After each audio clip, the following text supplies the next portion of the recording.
just wing it. Yeah. Yeah. All right. I'm ready. I'm ready when you are. All right. Welcome to another episode of Prison Talk with Jamie Meade. And Emma Charleston. And during this episode, right before we started recording, Emma and I were trying to come up with what would we title this? But she said let's wing it, so I guess that's what we're gonna do. We're winging it. But this is yeah, we're winging it. This one is not gonna be one on criminal justice reform. This is gonna be on my what Christians would call testimony, or how I became involved within the church and landed on the path that I'm on now. Mm. So, and I think I wrote down a short little statement, restoration of my life. So maybe that could be the title, but it's being in the right place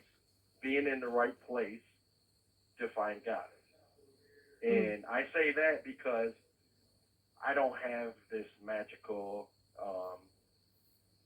where I found God speaking to me. I didn't have this magical story or this mystical story.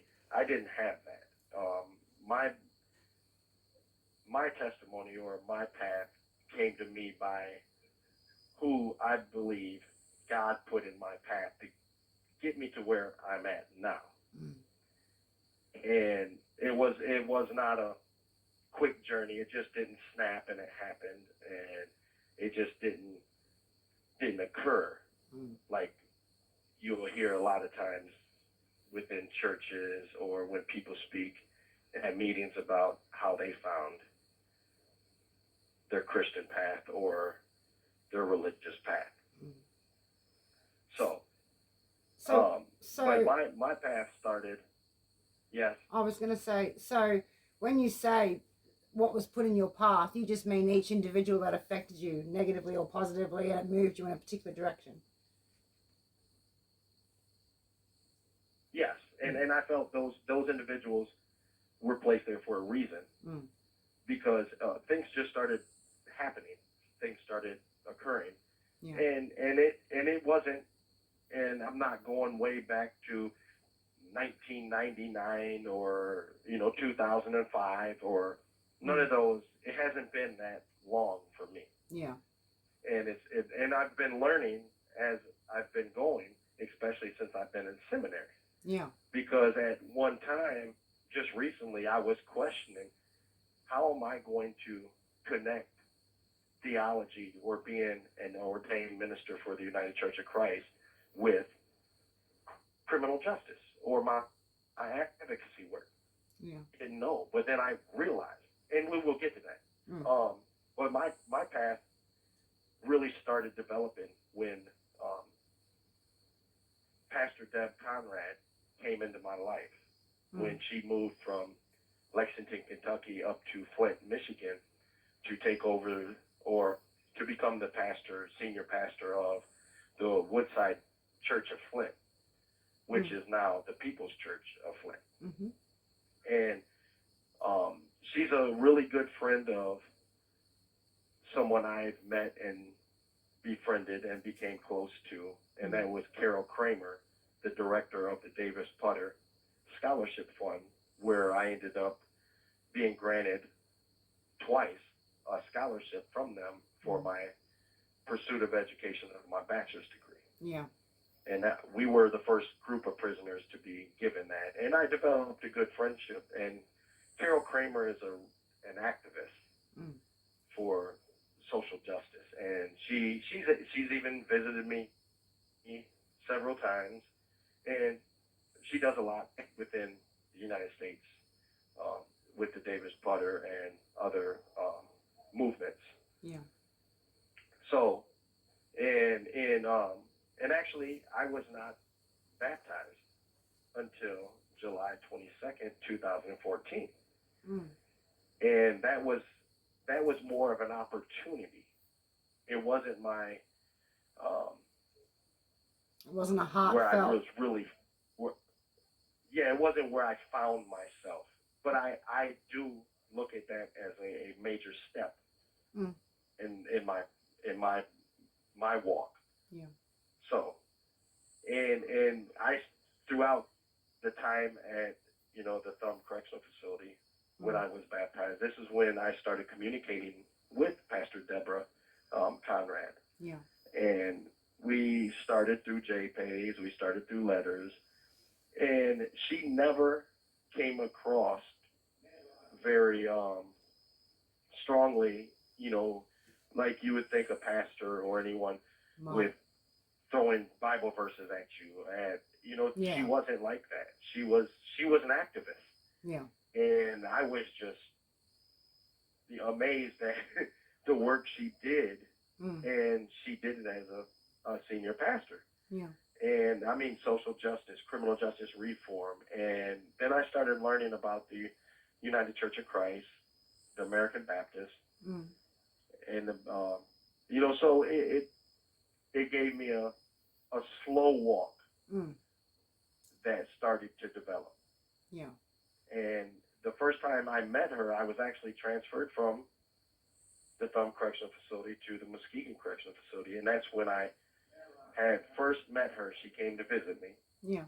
And, was able to talk. And other than her wearing her collar so that you can recognize her that she was a pastor, a reverend, a pastor, that she was a senior, a pastor for a church. Hang on, you're going to say you were shocked to discover she was a normal person, aren't you? Yes. I was not, and actually, again, by sitting there with her, she never once, we talked more about criminal justice reform and social justice and the oppression of people than anything. And that was intriguing to me. That was just, and again, this was a slow process for me. It was just, I was just amazed that you could be a part of a church like that. Yeah. And, and have opinions about other things. Not be a Bible basher? Is that what you're trying to say? You're amazed and not be a Bible basher. Yes. And even my testimony that we're talking about now, I never realized it until recently. All these people were put into my life to lead me to this point that I'm at now. And that's, the old story, the prodigal son. Yeah. Where he leaves with his money and then he comes back. Yeah. Well, maybe it was him losing all the money and all the people that was put in his life when he was gone that didn't care about him. That convinced him to come back home. Yeah. So it wasn't, it was the people there. That could be part of that story. Yeah. But that's another topic. But it is part of the, a lot of the things. And, when we look at some of the stories within the Bible, like John 9:1-3, where the disciples asked Jesus about the blind person that he encountered, who sinned, his mother, his father, and he was like, neither. That the person is there because he has a purpose, and that is to witness about God, about Jesus. Yeah. So that right there, purpose. That's why he was at that place at that time, and he was born the way he was born. Yeah.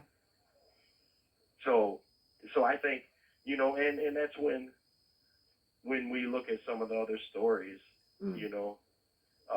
like Jeremiah 1:5, before I formed you in the womb, I knew you. Yeah. Before you were born, I sanctified you. I ordained you. Yeah. We already have our path. It is us that stray away from it. And sometimes we never even step a foot on that path, and little bits and pieces of our life was put in front of us. Sometimes we recognize it, sometimes we don't. Yeah. You have 1 minute remaining. For a minute. What I did was, yes. I was going to say, for a minute there, I was about to say, oh God, don't tell me you're, that whole free will versus determinism. I was going to say, you're sounding a lot like you're a determinist, but no, then you whack that free will in because, anyway, don't get me started. We've got a minute to go. Well, actually, I do believe our path is determined. However, we do have the free will of straying off that path, or staying on it. And I think you get more fruits from staying on the path. Yeah. Especially if the right path, so to be your path.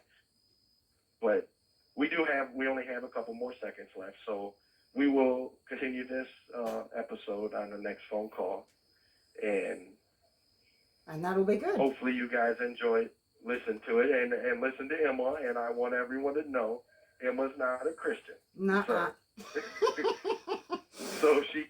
So she will have some great questions. Thank you for using GTL.